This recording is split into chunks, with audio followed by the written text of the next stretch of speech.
Hello student, मैं सलमान चौधर आपका स्वागत करता हूँ एग्जाम चैनल में जो आपको दे सपनों को उड़ान। यस माय डियर, जैसा कि आप थंबनेल से देख सकते हैं, एग्जाम टू टीम आपके लिए एक लेके आई है बेहतरीन 0 to 0 जीके बैच। यस, इसके अंदर आपको जीके बिल्कुल जीरो से लेकर टॉप लेवल तक जीके मिलने वाला है, बिल्कुल फ्री, और भी यूट्यूब चैनल पे। आप देखते हो कि यूट्यूब पे जीके इतना थोड़ी इंस्ट्रक्शन नहीं मिल पाता, लेकिन एग्जाम चैनल पे आपको जीके बिल्कुल जीरो से लेके एंड तक का जीके जो कि आपकी वनडे एग्जाम में आता है वो जीके आपको मिल जाएगा यहाँ पे। तो डोंट वेस्टिंग टाइम, आगे बढ़ते हैं एग्जाम चैनल।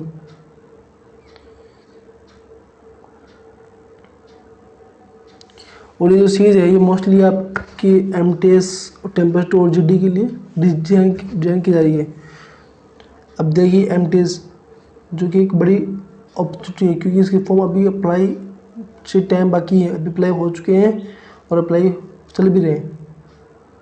ये अभी आपकी 8000 से प्लस पदों के लिए वैकेंसी है, और जो टेम्पस 2 है इसके लिए आप 4000 पदों, और जीडी जो है वो अभी 40,000 से प्लस पदों के लिए अप्लाई होगी। लेकिन न्यूज़ है कि 80 भी उसके पर आगे हो सकते हैं, लेकिन 40,000 तो फिक्स कर दिए गए हैं। यानी आप समझ सकते हो कि टोटल मिला के आपकी 50,000 पदों के लिए एसएससी अभी एग्ज़ाम करवाने वाली है, जो कि जिसके फॉर्म अभी तक अप्लाई हो चुके हैं, होने वाले हैं। तो आप देख सकते हो कि कितना बड़ा गोल्डन अपॉर्चुनिटी है आपके लिए। और आप जहाँ पे इतनी नंबर ऑफ वैकेंसी इतनी अधिक है, तो आप सोच सकते हो कि कॉम्पिटिशन कितना हाई होने वाला है। तो इस कॉम्पिटिशन में आपको अगर सिलेक्शन लेना है तो आपको जीके पर बेहतरीन कमांड करनी होगी। और आप देखिए कि एसएससी की पिछली मेरिट कितनी हाई जा रही है, तो उसको देखते तो हम बिल्कुल नहीं सोचते कि बिना जीके के हम सिलेक्शन ले लेंगे। इसीलिए एग्जाम टीम ने आपके लिए एक जीके की सीरीज लॉन्च की है, जो कि आपको देगी एकदम जीरो से लेके टॉप पर जीके। आगे बढ़ते हैं।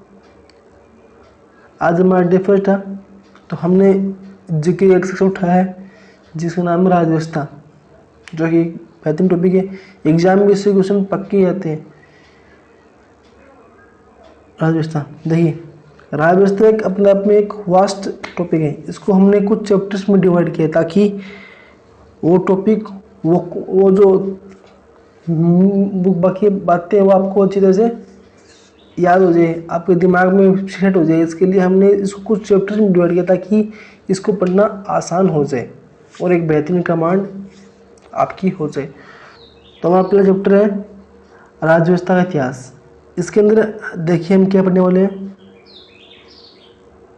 देखिए इसके अंदर पढ़ने वाले कि जब भारत में अंग्रेज शासन लागू हुआ और तब से लेकर भारत में जब हमें आज़ादी मिली 1947 तक, तो उस एक लंबे पीरियड के बीच में जो अंग्रेजों ने अपने शासन को किस तरह से चलाया था, इसके लिए उन्होंने क्या क्या नियम लेके आए थे, उन नियमों के बारे में पढ़ने वाले मोस्टली।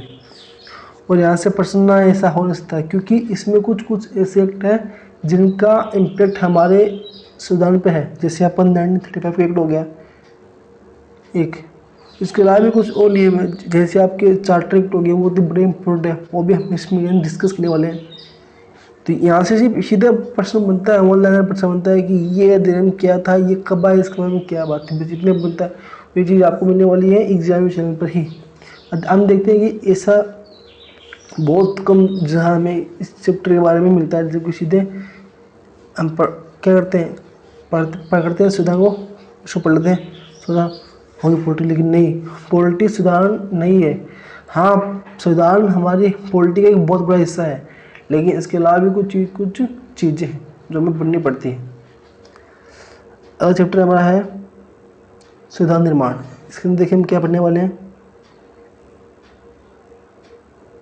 देखिए संविधान निर्माण जो चैप्टर, उसके अंदर हम 3-4 चीज़ें मोस्टली डिस्कस करेंगे। जैसे हमारे संविधान निर्माण के लिए जो कैबिनेट मिशन आई थी, जिसने संविधान सभा बनाने के नियम रखी थी, वो उसके बारे में पढ़ने वाले हैं। और जो विभिन्न समितियाँ बनी थी, तो विभिन्न अधिवेशन होती है इसके, यानी उसका पढ़ेंगे। और जो हमारे सबसे मेन प्रारूप समिति, इसके बारे में पढ़ने वाले हैं।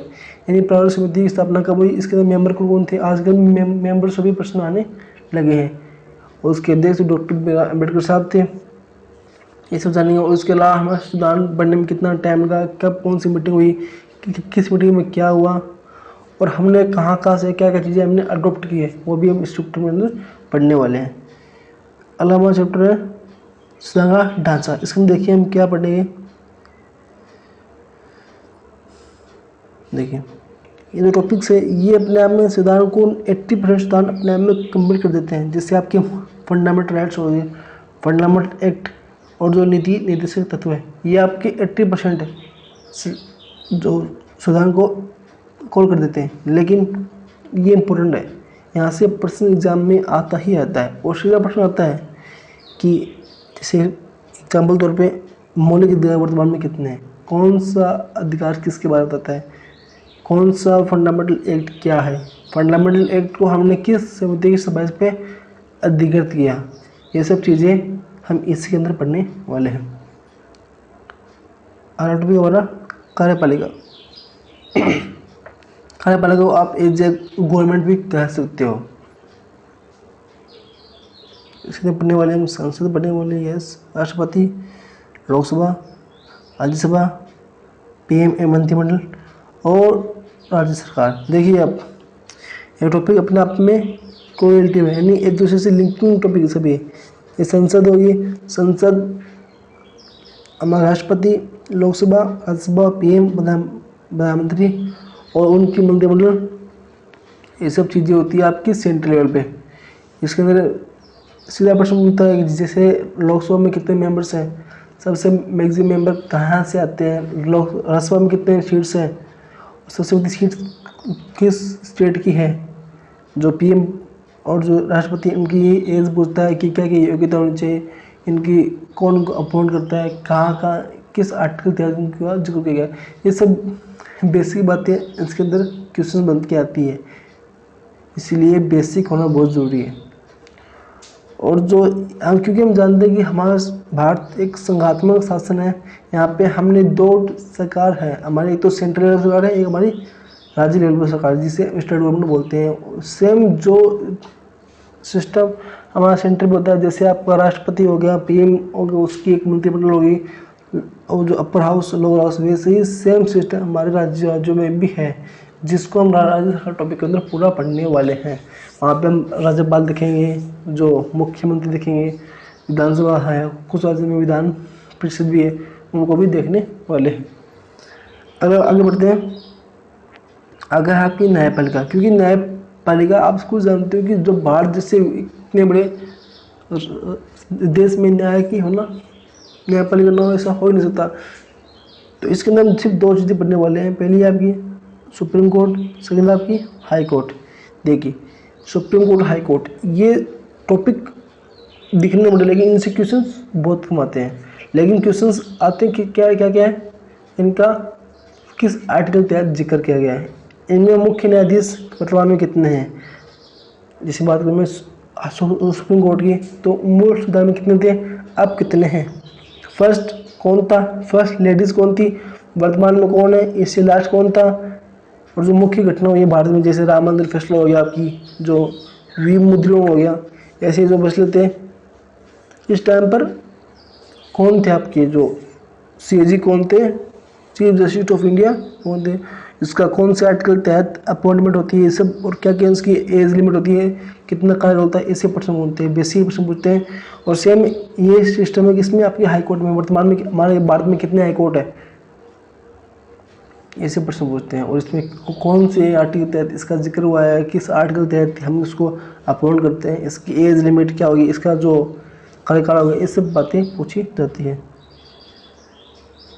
अगला टॉपिक आयोग। देखिए आयोग का मतलब है कमीशन हो गई, मिनिस्ट्रीज होगी, ये है तो बहुत ज़्यादा है, लेकिन हमने कुछ जो इम्पोर्टेंट कुछ हटी है और इनसे एग्जाम में ऐसे प्रश्न पूछती है। पहला है आपका वित्त आयोग, आगे CAG, आगे आपका चुनाव आयोग, चौथा महान्यायवादी, 5वां महाधिवक्ता। ये इम्पोर्टेंट है, इसके अलावा भी है, लेकिन इनसे परसेंट आपके एग्ज़ाम में मिल जाएंगे आपको। देखिए वित्त आयोग के बारे में देखते हैं हल्का फुल्का। वित्त आयोग आप जानते हो कि वर्तमान में इससे ये प्रश्न बनता है कि इसका कौन से आर्टिकल का जिक्र होता है और इसका कौन सा वर्तमान में कौन वित्त आयोग के हेड कौन वर्तमान है और छठे में कौन थे, और उस वित्त आयोग का काम क्या होता है वो आपको पता होना चाहिए। अगला हम देखिए, हम नंबर 2 का छोड़ रहे हैं, चुनाव आयोग महान्यायवादी महाधिवक्ता। ये इंपॉर्टेंट है, इनसे सिर्फ इससे प्रश्न पूछते हैं कि इनका स्थापना किस आर्टिकल में होती है, ये प्रश्न पूछेगा। इसके बाद जैसे आप चुनाव आयोग आप वर्तमान में मुख्य कौन होंगे, ये एक खंड का प्रश्न बनता है और इसके अंदर प्रश्न आते हैं। और महान्यायवादी कौन है, महाधिवक्ता कौन है, और सीएजी। देखिए सीएजी का प्रश्न एग्जाम में एसएससी पूछती है। सीएजी के बारे में प्रश्न न पूछे एसएससी, ऐसा हो सकता। और अभी हमने देखा कि 50,000 से ज़्यादा पदों के लिए एसएससी अभी एग्ज़ाम करवाने वाली है। आपकी अभी एसएससी स्टेनो भी है, वो भी इसकी एग्ज़ाम है मार्च के एंड में। वहाँ पर भी 50 क्वेश्चन जीएस करने वाले हैं बच्चों, तो वहाँ पर भी इसका प्रश्न आने का श्योरिटी है। पॉलिटिक्स का बहुत बड़ा रोल है, इसके 5-4 प्रश्न आपको जरूर मिल जाएंगे। जब नंबर ऑफ क्वेश्चन 50 होंगे तो आप सोचिए 5-4 प्रश्न, कम से कम बता रहा हूँ मैं, 5 प्रश्न आपको कम से कम मैक्सिमम मिल सकते हैं बता। तो वहाँ पे पॉलिटिकल और भी ज़्यादा बढ़ जाता है। और ये सीएजी वाला क्वेश्चन एसएससी का सबसे फेवरेट क्वेश्चन में से एक है। सिद्धार्थ पूछती कि सीएजी का जिक्र किस आर्टिकल तहत किया गया। और ये लास्ट ईयर में भी प्रश्न पूछा गया था सीएजी के प्री में। आगे बढ़ते हैं, अगला टॉपिक हमारा मुख्य जो आपकी आर्टिकल्स है और अमेंडमेंट है, इनसे प्रश्न ना ऐसा हो ही नहीं सकता। जो बच्चे यहाँ पे हैं उनमें अगर किसने कभी एग्ज़ाम दिए, कहीं भी 1-2 एग्ज़ाम दिए, तो वो जो मेरी बात से एग्री करेंगे बिल्कुल, क्योंकि ये टॉपिक से प्रश्न आते ही आते हैं। यही कहूँ कि जो भी हमने पीछे जो डिस्कस किया उसका जो एक तो सारांश वो यही है। जैसे आपको सीएजी हो गया, सीएजी में मेरे प्रश्न बनता है कि सीएजी की स्थापना किस आर्टिकल होती है, और ये बात हम इसके नहीं पढ़ते हैं कि सीएजी की स्थापना किस आर्टिकल तहत होती है। यानी ये जो बात हमने आगे डिस्कस करेंगे फर्दर, इसका जो और निचोड़ वो हम इसके अंदर पढ़ने वाले हैं। और यहाँ से प्रश्न आते ही आते हैं, श्योरिटी आते हैं, सीधे प्रश्न आते हैं। कोई डीपली नहीं पूछता कि ये पूछता कि किस आर्टिकल तहत क्या बात रखी गई है। भारत में फिलहाल कितने आर्टिकल्स हैं जो भारत शासन व्यवस्था के अंदर, भारत में कितने संशोधन किए जा चुके हैं, कौन से में क्या बात हुई थी, ये सब आते हैं। जैसे आपको 16 जब हुआ था अमेंडमेंट, तो उसके अंदर क्या क्या बात रखी गई थी, ऐसे प्रश्न आते हैं। आपको जो जीएसटी लेके आए थे वो कौन से अमेंडमेंट के तहत लेके आए थे। जो आपके 3 वर्ड ऐड गए थे प्रस्तावना में, वो कौन से आते हैं, ऐसे प्रश्न आता है एग्जाम में। आगे बढ़ते हैं हम, आपकी है भाग और अनुसूचियाँ, इनसे प्रश्न पूछते हैं। इनसे सीधा प्रश्न पूछते हैं कि हमारे संविधान में कितनी भाग है फिलहाल में, और कौन सी अनुसूचिया में क्या क्या बात रखी गई है। जैसे हमारी टोटल कितनी अनुसूचियाँ वर्तमान में, और मूल जब हमारा संविधान अंगीकृत किया गया था उस टाइम पे कितनी थी। ये हमारा डे फर्स्ट था। हमने इसके अंदर जाना कि हम आपको क्या क्या राज्य व्यवस्था के अंदर क्या क्या मिलने वाला है। ये आपका पूरा पैकेज होगा जिसके अंदर आपको डीपली हर चीज़ समझाई जाएगी। पहले इतिहास, फिर संविधान निर्माण, फिर उसका ढांचा, फिर हमारी जो संसद होगी, आपका राष्ट्रपति हो गया, फिर आपकी न्यायपालिका, फिर आयोग हो गया, फिर आपका एक जो अमेंडमेंट हो गया, आपके जो आर्टिकल्स हो गए, जो सूचियाँ होगी, भाग, ये सब आपको एक फिक्स पैकेज मिलने वाला है सिर्फ और सिर्फ एग्जाम में जनरल पे। इसके लिए सिर्फ और सिर्फ आपको एक काम करना है, सिर्फ एक काम करना है, अपने जो लाल बटन दिख रहा है रेड बटन, उसको क्लिक करना है, और पास में घंटे वाले बेल आइकन पे और भी क्लिक करना है।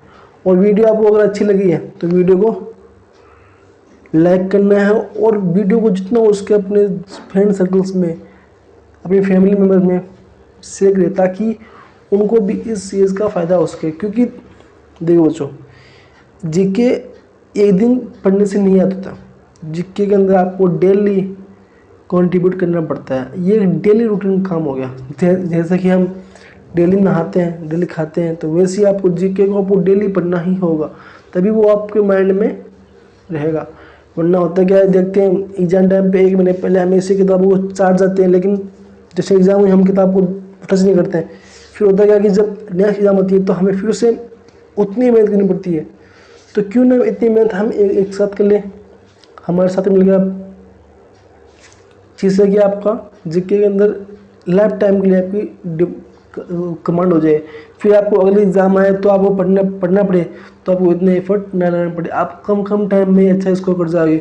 और मैं गारंटी देता हूँ आपको, अगर आप एग्जाम से जुड़े हुए हो और आप जीके की हर वीडियो देखते हो, लेक्चर देखते हो, उसके बाद आप हमारे टेलीग्राम चैनल पर जो आपको जो क्यूज मिलने वाली है, जो वो ट्रेसेस मिलने वाली, वो लगाते हो, तो आप जीके में एक अच्छा स्कोर कर जाओगे।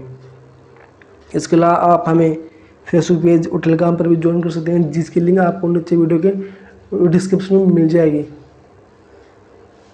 तो थैंक यू। वीडियो लाइक पसंद है तो वीडियो लाइक करो, तो सब्सक्राइब करो, वीडियो को शेयर करो। धन्यवाद।